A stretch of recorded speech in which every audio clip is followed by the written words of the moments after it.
It's the afternoon of May 29th, 1924. At the opulent Hotel LaSalle in downtown Chicago, a pair of detectives lead Nathan Leopold into a suite. 19-year-old Nathan looks around the space, and his eyes go immediately to a man sitting at a table made of polished wood. Robert Crowe, the state's attorney, is 45. He stands when he sees Nathan. He's got a boyish face, and the way his hair swoops across his sloping forehead makes him look even younger. His round glasses have thick lenses, and his shirt strains just a little at his stomach.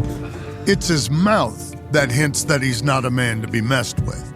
It rests in a frown, his jaw tight as he reaches out to shake Nathan's hand. Crowe gestures to Nathan, who takes a seat at the table. Nathan swallows. He can't help feeling nervous.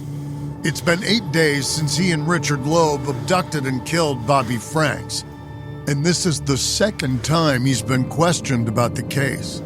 Still, he's not in handcuffs, and the cops who picked him up were in plain clothes, which he's taking as a good sign.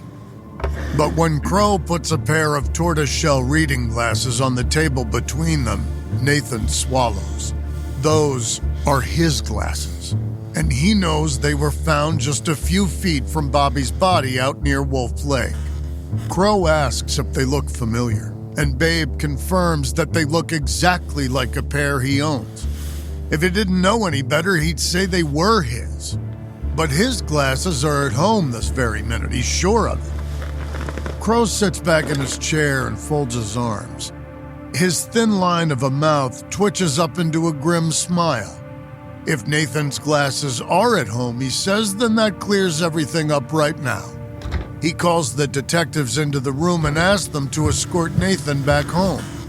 Nathan feels himself relax. It's over, he thinks, but Crowe's not done. He tells the cops to help Nathan find his glasses and then come right back here with them. Nathan just cannot stop himself from asking, what if they can't find the glasses? Crowe smiles again, and Nathan knows that's all the answer he's gonna get. He takes one last look at the glasses sitting there on the table, and he wishes he could snatch them up and just end this whole ordeal, but instead, he stands and buttons his coat.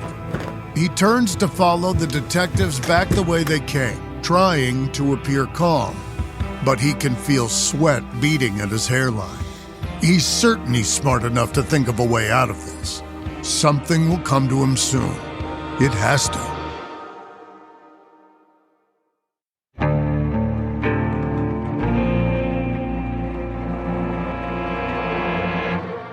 From Airship, I'm Jeremy Schwartz, and this is American Criminal.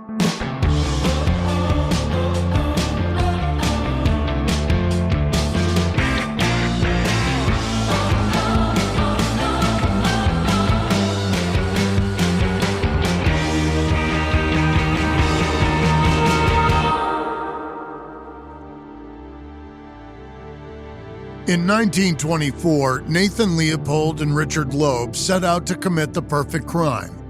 They wanted to kidnap a child and collect a $10,000 ransom from his parents. But for that to be the perfect crime, a murder without consequences, they need to not get caught, and that meant killing the only one who could identify them, their victim. So that's what they did. They grabbed 14-year-old Bobby Franks off the street, killed him, and hid his body in a drainage culvert. But that was where the carefully planned out crime went off the rails. It turned out that Nathan and Richard, for as smart as they were, had left plenty of clues for investigators. And when they were cornered, these wannabe criminal geniuses couldn't stop themselves from spilling everything. Once Chicago found out who was responsible for the brutal murder, the city saw red. In a town run by violent thugs like Al Capone, this crime was a shocking new level of depravity. And the fact that it was committed by two wealthy college kids just looking to get their kicks made it that much worse. Everyone was ready to see the teens hang as soon as possible. All of a sudden, it seemed like the only consequence-free death Nathan and Richard had orchestrated was their own. This is the final episode in our 4-part series on Leopold and Loeb, Cry for Blood. It's May 29th, 1924, less than an hour after State's Attorney Robert Crowe sent Nathan Leopold home to look for his reading glasses. At his family's Kenwood mansion, Nathan trudges up the main staircase towards his bedroom. 2 detectives are a few steps behind him, but it feels like they're breathing right down his collar. When he opens his bedroom door, Nathan still hasn't thought of a way to get out of this. Despite what he said, those glasses Crowe showed him at the hotel are his. There's no way he can magically produce another pair to bring back with him. Still, he's not going to admit that. So while the detectives stand watching, Nathan makes a show of searching his desk, his nightstand, and his closet. He goes through each of the pockets in his many suits. Knowing that their eyes are on him, he hams it up, acting increasingly confused that he can't find the glasses. They've gotta be here, he says. They've just gotta. Eventually, though, it's very clear that there are no reading glasses anywhere in Nathan's room, so he asks his older brother Michael to help search the house. Then the family's servants get involved. Obviously, this does nothing except waste everyone's time. When the mansion's basically turned inside out, Michael says what they're all thinking. Maybe those glasses are Nathan's after all. But then he says something helpful. Nathan must have just dropped them the last time he was out birding at the lake. Nathan can't agree with his big brother fast enough. Yes, that's it. He just dropped them when he was there a couple of weeks ago. He'd already come up with that exact story to explain his glasses turning up near a murder victim, but he'd really hoped he wouldn't be forced to use it. Now, he figures it sounds even more plausible because it was suggested by someone else. He just hopes the state's attorney buys it. Back at the Hotel LaSalle, Robert Crowe's not buying anything. His questions get more and more pointed, but Nathan plays it cool. He says that he remembers stumbling on a recent trip to the lake when he was trying to get closer to some rare birds. The glasses must have fallen out of his inside breast pocket. As far as explanations go, it's not bad, but Crowe's clearly not convinced. He hands the spectacles to Nathan and asks him to recreate the moment. Nathan stands up, tucks the glasses into his pocket, and pretends to fall.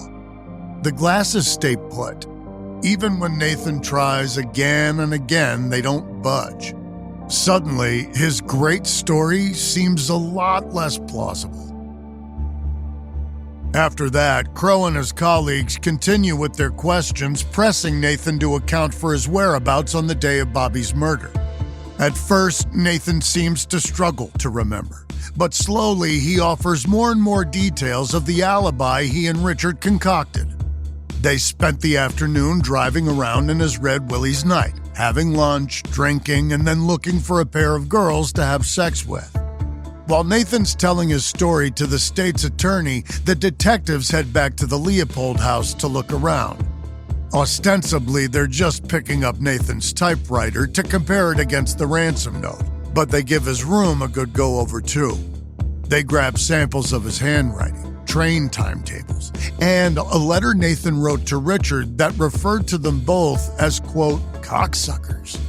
Downtown, Nathan patiently answers questions about his alibi, about his studies, about how closely he's followed the Bobby Franks case in the papers. He's even asked whether or not he's a quote-unquote pervert, followed by some pointed questions about his relationship with Richard Loeb. Nathan denies the accusations that he's gay, but that letter he wrote certainly makes things look abnormal for the 1920s. Of course, the authorities aren't content to just take Nathan's word for it, so they pick up Richard. They don't suspect him of anything just yet, but it's clear the two guys are close. So, if Nathan had anything to do with the murder, and if he told anyone about it, it would be Dickie. So they bring up the letter when they're talking to him. It's like they're hoping if they hint about exposing the guys just right, they'll scare him into ratting out Nathan.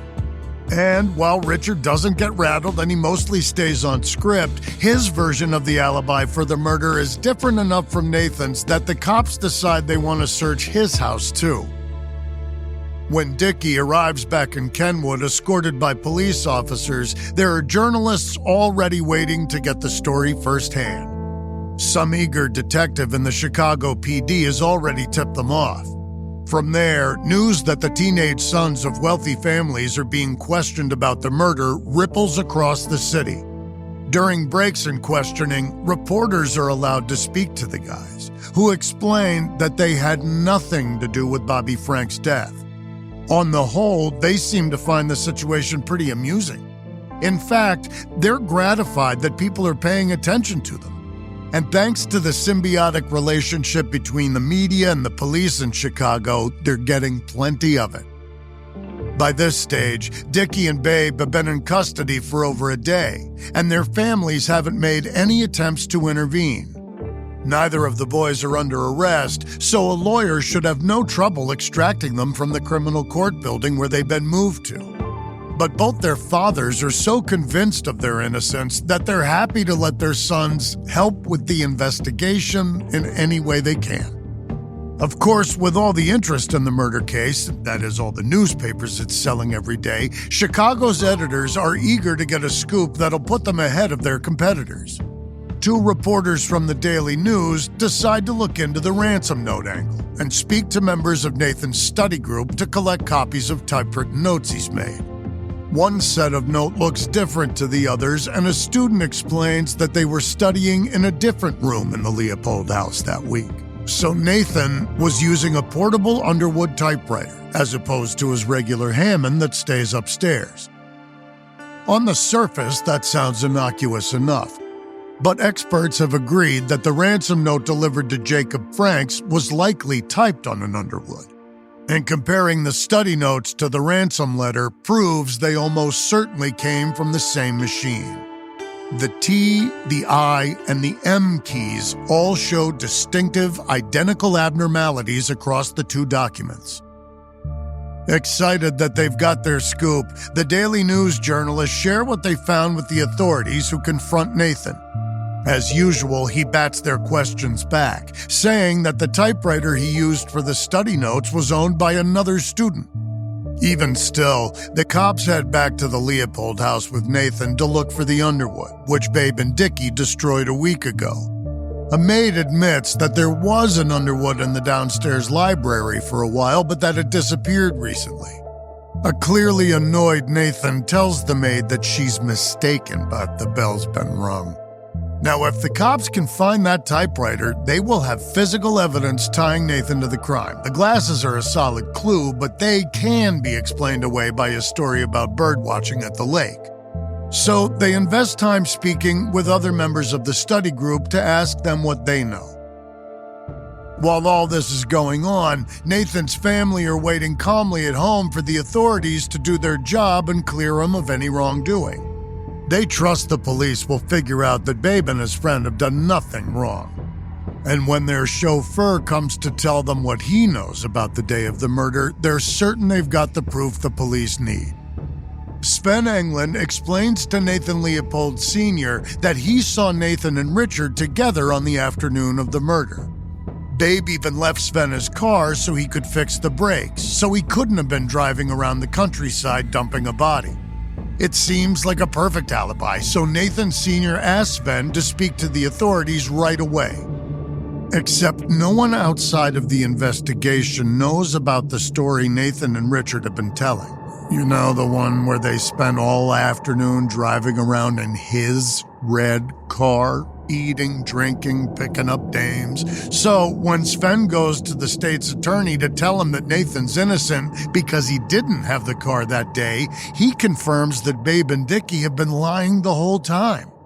In short, it's a disaster for Nathan and Richard. For state's attorney Robert Crow, though, it's exactly what he's been waiting for. Once Sven leaves, Crow heads to the interrogation room holding Richard and confronts him with the lie.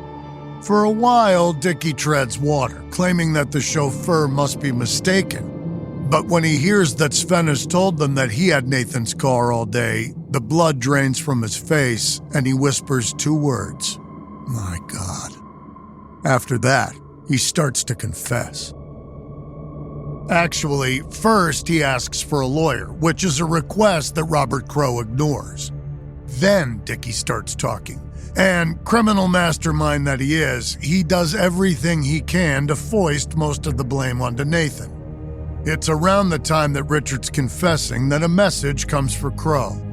Nathan's got a question. He wants to know, hypothetically speaking, if a well-connected, wealthy young man was accused of murder, what his chances of beating the rap would be. At this point, Crowe can smell victory. He leaves Dickie and heads to Nathan's interrogation room, where Babe coolly tells him that he'll never charge him with murder. He doesn't have the gall. That's when Crowe tells him that Richard's been busy confessing on the other side of the building. They know all about the ransom plot, the rental car, everything. That knocks the smirk right off Nathan's face, and when he hears that Dickie's trying to pin the whole idea on him, he panics and starts to give his version of events. It's just after 6 a.m. on May 31st, 10 days after the murder, and Robert Crowe emerges from his office to speak to the press. Reporters have been gathered in the halls all through the night, and now they wait to hear what the state's attorney has to say. Crowe looks tired but elated. With a grim smile, he announces that the case that shocked Chicago has been solved. Leopold and Loeb, he says, have confessed at last.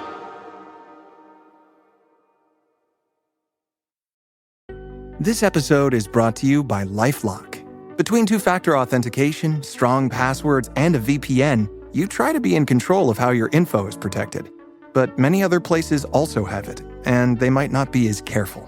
That's why LifeLock monitors hundreds of millions of data points a second for threats. If your identity is stolen, they'll fix it, guaranteed, or your money back. Save up to 40% your first year. Visit lifelock.com/podcast for 40% off. Terms apply. Hello, Nigel here. As an owl, I love to be awake all night, but allergy sufferers like you probably don't feel the same. So take Xyzal at night to relieve allergies while you sleep. Then wake up fully refreshed for a more productive day. Xyzal works fast and offers 24-hour continuous relief from sneezing, runny nose, itchy watery eyes, and itchy nose and throat, so you can enjoy doing the things you love all day long. Be wise all. Take Xyzal at night. Use as directed. Starts working in 45 minutes.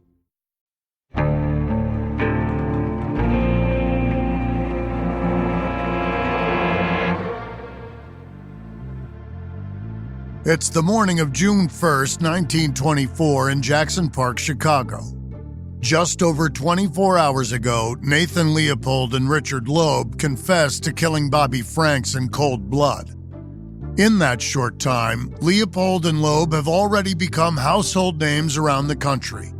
Profiles of the killers have filled countless inches in newspapers, with plenty more delving into the details of their confessions.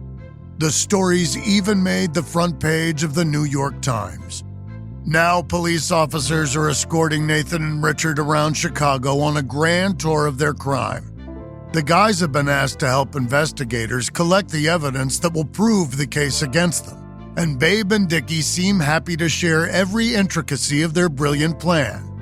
But they're not doing it alone. A number of reporters have been invited to join the procession through the city, some of them even riding in the cars with the killers. Their first stop this morning is the bridge in Jackson Park, where Richard threw the keys from the Underwood typewriter into North Pond.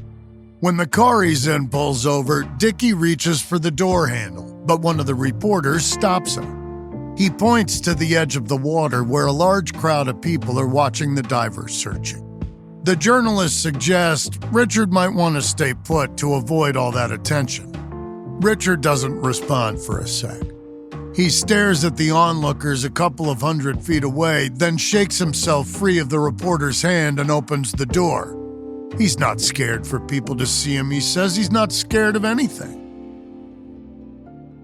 The number of people who turn out to watch the cops search the pond for the typewriter keys is hardly surprising.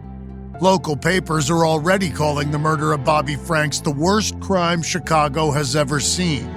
And in a place where gangland crime is a daily occurrence, that's a big call to make. But it feels true. Mob hits are old hat, but this kind of scheming, calculated, cold-blooded murder of a child for fun, that's a new low, and it's made Chicago bloodthirsty. Newspapers publish pieces demanding a rapid trial and a swift execution so as to preserve the city's moral standing. The Evening American even cites the Old Testament when making their case that the killer should swing. And it seems likely that everyone's going to get what they want. With their confessions on record, the case against Babe and Dickie seem completely ironclad. There's no possible way they'll walk away from this. Everyone knows that, but the killers' families aren't willing to watch them die. So, while their sons are helping the cops find the evidence that could get them hanged, Nathan and Richard's relatives pay a visit to the one man they think might be able to help them. By the time Nathan and Richard's families seek him out, 67-year-old Clarence Darrow's reputation is as the best trial attorney in Chicago, and probably the country. For over 3 decades, he's represented corporations, cities, labor unions, and killers. He's a gifted speaker, and his closing arguments are the stuff of legend. They even get printed in the papers. When Darrow speaks, everyone listens. Plus, he's already on good terms with the Loebs, so he hears the families out when they beg him to represent Babe and Dickie. They'll pay him anything he wants. No one's under any illusion that they can possibly get a not guilty verdict. For starters, there's the confessions. And what's more, no one wants Nathan and Richard to walk free, not even their families. But that doesn't mean their parents, brothers, uncles, aunts, doesn't mean they want them to hang. So all Darrow is being asked to do is make sure they don't get the death penalty. Easy, right? Luckily for the Leopold and Loeb families, Clarence Darrow is a staunch opponent of capital punishment. That's why he agrees to take the case. Sure, he's friendly with the Loebs, and yeah, he'll probably make some nice coin off the case, but he mostly wants to push back against the whole concept of the death penalty.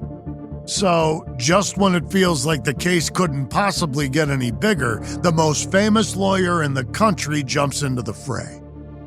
But while Darrow can't stand the idea of the government killing people for their crimes, State's Attorney Robert Crowe is a big fan. Back when he was a judge, he made a name for himself by sending a killer to the gallows despite the man pleading guilty, an act that usually merits some leniency and punishment. Now he's determined that his prey won't escape him in this case either. Even before Nathan and Richard's families formally launch their defense, he's anticipating ways to counter it. The newspapers have already moved on from analyzing the confessions to theorizing about the motive. The most popular idea, the one that's easiest to understand, is insanity. What else could inspire intelligent young men from wealthy, well-respected families to kill? They must be crazy. So Crowe wants to prove that the killers are completely sane. For an insanity defense to be effective in 1924, a defendant needs to prove one of 2 things: that they don't have the power to distinguish between right and wrong when it comes to the crime in question, or that they were incapable of making a choice about actions that they knew were wrong. With that in mind, Crowe brings in respected psychologists to examine the defendants and give their opinion. To a man, they all say that Nathan Leopold and Richard Loeb are not insane. That's good enough for Crowe, who's feeling more confident by the day. These boys will swing before the year is out. On June 11th, 3 weeks since the crime, hundreds of people line up outside the Cook County Courthouse, all of them desperate to get inside to hear how the confessed killers plead to the charges. Since everyone's read all about Nathan and Richard in the papers, there's no mystery left to the crime, but how they plead will hint at what their legal strategy at the full trial might be. When the courtroom is open to the public just before 10 o'clock, the surge to get inside is so massive that one of the oak doors is pulled from its hinges. People sit on every seat, stand where there are no benches left, then squeeze onto the windowsills. All of them fall completely silent when the accused enter the room. They hold their breaths until Nathan and Richard plead not guilty to charges of kidnapping and murder. With that out of the way, Judge John Caverly schedules the trial to begin in early August. That gives both sides a little under 2 months to prepare. But all the time in the world won't help Clarence Darrow achieve the impossible. There's too much stacked against them for any jury to find them innocent, and a guilty verdict will surely mean a death sentence. The entire city is screaming for blood. But there's one thing they could try that just might work, or it'll earn them an even earlier date with the gallows. On July 21st, exactly 2 months after the murder, Judge John Caverly's courtroom is full of people again, this time to hear pretrial motions. Darrow's got a doozy. He stands and asks that the defendants be allowed to enter new pleas of guilty. Those few words send a ripple of shock across the courtroom. With guilty pleas on the record, the case will bypass a jury and go right to the sentencing phase. That means it'll be up to the judge to decide on a punishment. But Darrow goes on to explain that he would like the chance to demonstrate mitigating factors during the sentencing hearing. These mitigating factors will include the mental state of the defendants. Robert Crowe is livid when he hears this. He's spent months working on the case, on ensuring there's no way for Nathan and Richard to escape their fate. And now, Darrow's trying to cheat him? He tells Caverly that the defense is attempting to avoid a jury trial while still putting on a full insanity defense. Either the defendants are guilty, as they have just stated, or they're not, he says. They can't be guilty and mentally deficient. In 1924, that's not legally possible. Despite Crowe's argument, Caverly allows the new pleas to stand. They'll skip the highly anticipated trial and move directly to sentencing. So if you ever hear people call this the first ever trial of the century, don't be smug, but you're allowed to correct them. It's actually just a sentencing hearing. But whatever you call it, it's a big shift for the two young men who began the year certain they could pull off the perfect crime without detection. Now they're just hoping they'll live to see their next birthdays. The hearing begins a couple of days later with arguments from the prosecution. And Crowe wants to demonstrate just how much he could have proven the defendant's guilt if he'd been allowed to proceed with the full trial. He calls over 80 witnesses who testified to just how awful the murder was, how thoughtfully Nathan and Richard planned it out, and how much it's affected Bobby's family. The thrust of the argument is this: give Leopold and Loeb the noose. It's better than they deserve. Once the prosecution rests, Darrow and his co-counsel get ready to present their case. Of course, the goal isn't to convince anyone that Babe and Dickie are innocent. Instead, they've lined up a parade of witnesses who will testify to things that explain or rationalize the crime, or else make it seem less awful. It's a tall order, one not made any easier by Robert Crowe. The first witness for the defense, a physician, has barely sat down in the witness stand before Crowe jumps to his feet to object. He says that if the defense tries to introduce any testimony about the boy's mental health, then Judge Caverly must call for a jury to be seated and a trial begin. It's the law, he insists. The judge disagrees. He says that he's just sat through the prosecution's lengthy arguments about why the boys should be killed, so now he needs to listen to arguments about why they should be spared. It's only fair. And in addition to being fair, Caverly's decision to allow psychiatric testimony as a mitigating defense to murder will set legal precedent. The first time it's happened in the criminal justice system. Just another dubious notch in the belt for the Leopold and Loeb case. Each of the psychologists to take the stand for the defense comes to a similar conclusion.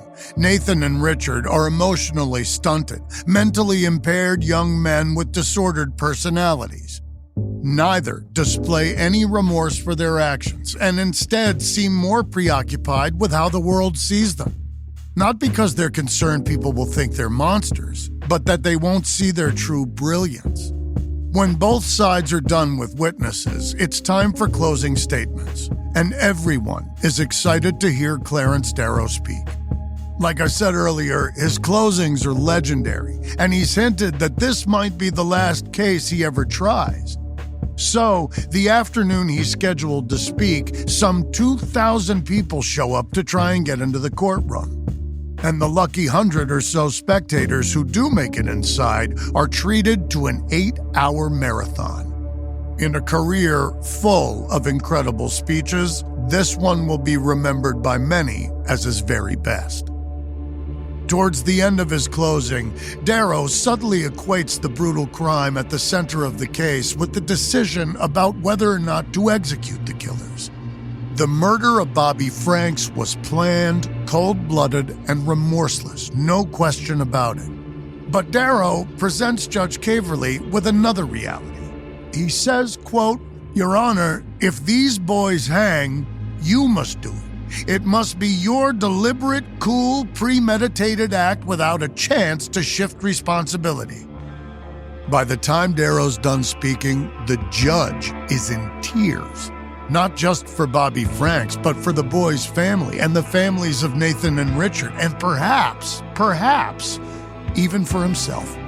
Because Clarence Darrow is right.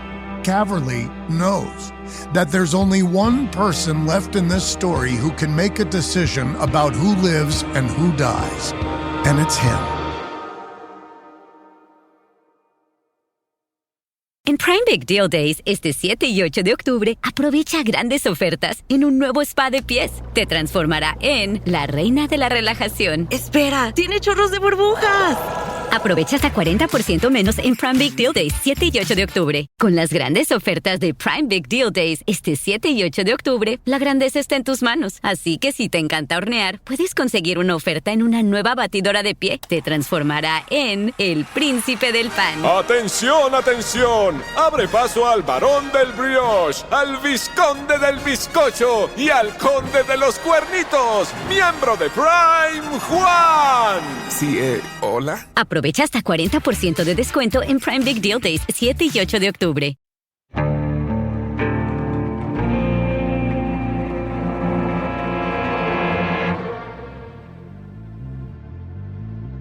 It's September 10th, 1924. It's been almost 4 months since the murder of Bobby Franks, and today all of Chicago is eagerly awaiting the conclusion of the saga. And I mean all of Chicago. Inside Judge Caverly's courtroom, hundreds of people are packed into the gallery. Journalists have squeezed themselves into the jury box, which hasn't been needed during the sentencing hearing. Outside, some 200 members of Chicago's police force have been marshaled to stand guard at the building's entrance and all around the block. All other cases have been moved from the schedule for the day to limit the number of people coming and going from the courthouse. So yeah, it's tense when Judge John Caverly walks into the courtroom at 9:30 on the dot. He orders that the crowd be seated and the defendants brought in.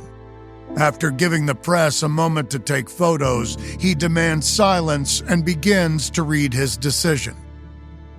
While Nathan and Richard stare at fixed points in the room, Caverly explains that the psychological testimony offered during the hearing was fascinating and important for the field of criminology, but ultimately it had no impact on his decision.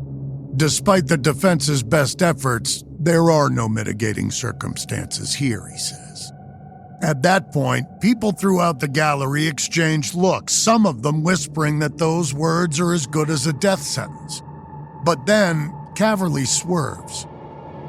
He announces that although it would be the path of least resistance to impose the harshest penalty here, that's not the path he's chosen. If Nathan and Richard were older, he might have made a different choice. But because they're not 21, not yet legal adults, the judge can't see his way to executing them. It wouldn't be right, no matter what they did. Anticipating that people will call him weak for his decision, Caverly points to a legal precedent. In the history of the Illinois justice system, only 2 minors have ever been put to death, and he doesn't want to add 2 more names to that short list. So, instead, he sentences Nathan and Richard to life sentences for murder and an extra 99 years for the kidnapping charge. Leopold and Loeb will live the rest of their days behind bars. At least, that's the plan. As news of the sentence ripples across Chicago, people start throwing around phrases like absolute travesty and miscarriage of justice. Everyone seems to think that it wasn't their age, but their wealth that saved them from the gallows. Surely, anyone in the same position without the same resources would have swung. It's a compelling argument. The justice system does seem to favor those with the means to pay for better representation. But it might not be as straightforward as it seems. The fact of the matter is that there were a number of factors at play during the sentencing. One of them was the simple fact that they pled guilty to the charges. Up until this point in the 20th century, only one man has entered a guilty plea and still been sentenced to death. And the judge who sentenced him? Robert Crowe. So, although a guilty plea didn't guarantee Babe and Dickie lenience, it definitely went a long way. And despite what the rest of the city might think, it's a result that satisfies Bobby's parents, Jacob and Flora Franks. Jacob tells the press that neither of them wanted their son's killers executed. There's been enough death and heartbreak already. Not that you'd know that by looking at Nathan and Richard. The 19-year-olds celebrate their sentence by ordering steak dinners from their cells. All throughout the hearing, they've been fed by a local restaurant paid for by their families, and they want one last hurrah. The next day, they adopt their new identities as lifers.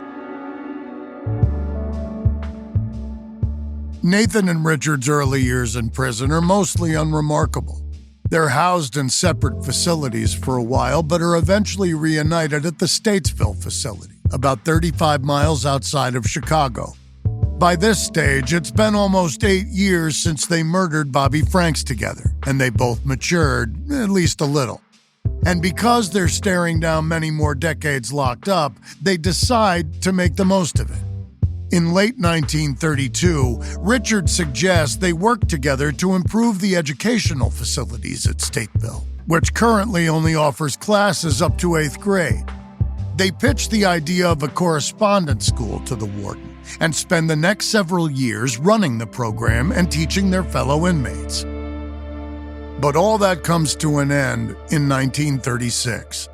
On January 28th, Richard Loeb is attacked by an inmate, James Day, wielding a straight razor.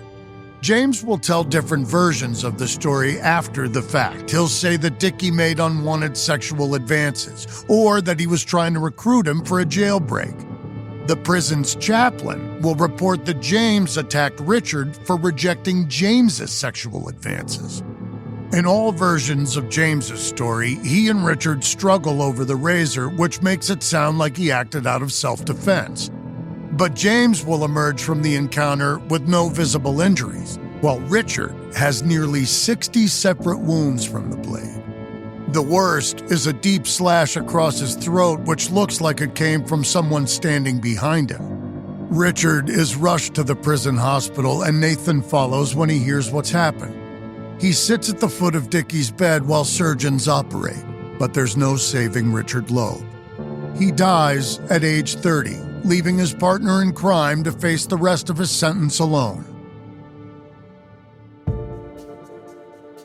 It's April 1949 when everything changes again. That's when Nathan's 99-year sentence for kidnapping is reduced to 85. The reduction is in recognition of his contribution to a malaria study. He had allowed himself to be infected with the disease and then be subjected to potential cures. Now, 14 years might not sound like a lot against 99 years, especially not when he's also serving a life sentence. But here's the kicker. Back in 1924, Judge Caverly neglected to specify that the two sentences be served consecutively. So Nathan's been serving them concurrently by default. And now that his sentence is that much shorter, he'll be eligible for parole in 1953, when he'll have served a third of his term. His first application for parole is rejected, but in 1957, the parole board gives him the green light. So, in March 1958, after nearly 34 years behind bars, Nathan Leopold walks free. He heads straight to Puerto Rico, where he's already secured a position as an X-ray technician at a church-run hospital. He claims to be a reformed man with no interest in breaking the law and risking being returned to prison. But even after everything he's been through, he's just as arrogant as ever. He writes to old friends, telling them that he ignores his curfews, owns firearms, drinks alcohol, and goes to bars. All things he's forbidden from doing. Rules have always been for other people, not for Nathan Leopold. Eventually, he goes back to college to get his master's, secures a job teaching at a university, publishes a book about Puerto Rican birds, and even gets married. For all intents and purposes, he lives a full life for 13 years, almost as long as the life Bobby Franks lived before Nathan and Richard ended it. Then, in 1971, 66-year-old Nathan dies of a heart attack, but his legacy, his infamy, will linger.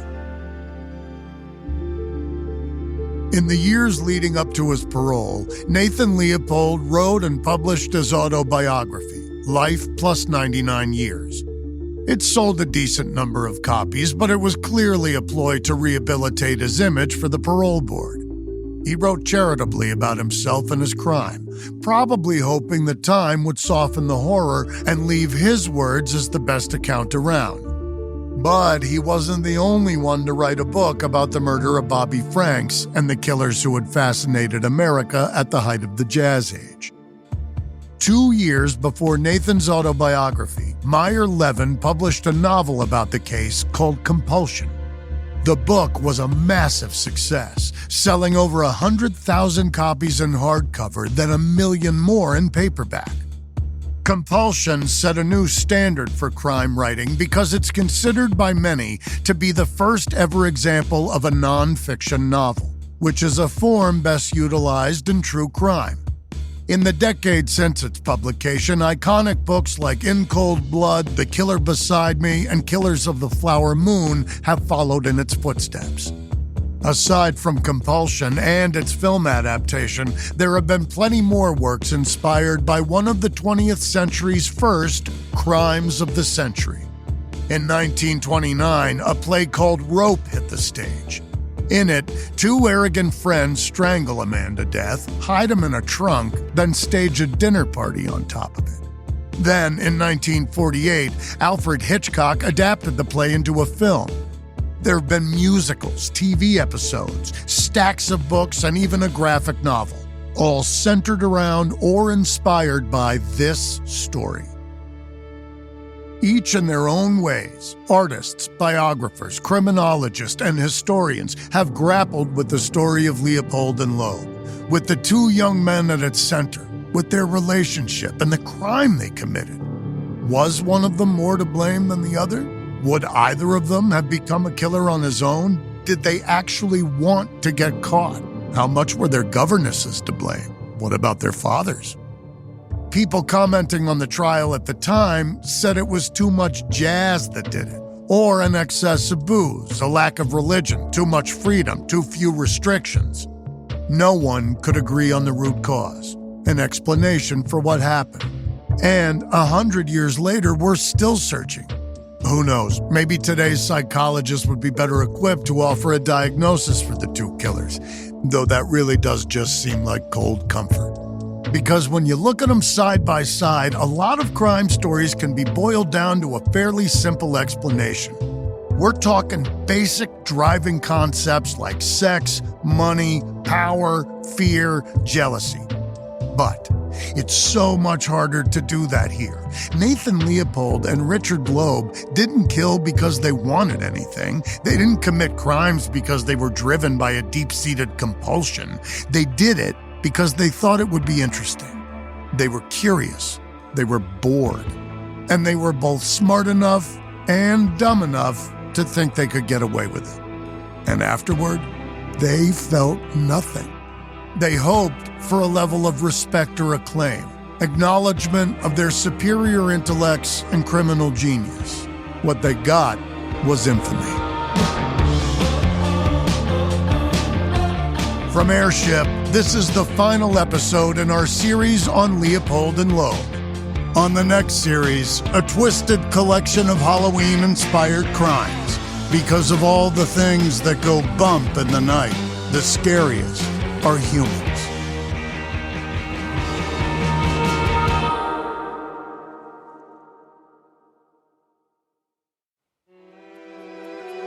We use many different sources while preparing this episode.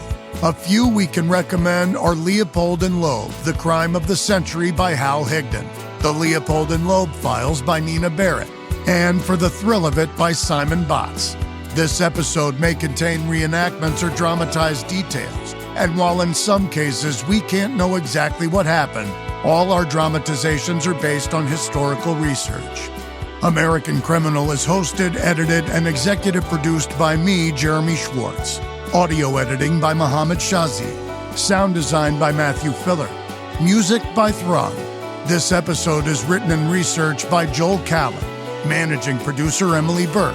Executive producers are Joel Callan, William Simpson, and Lindsey Graham.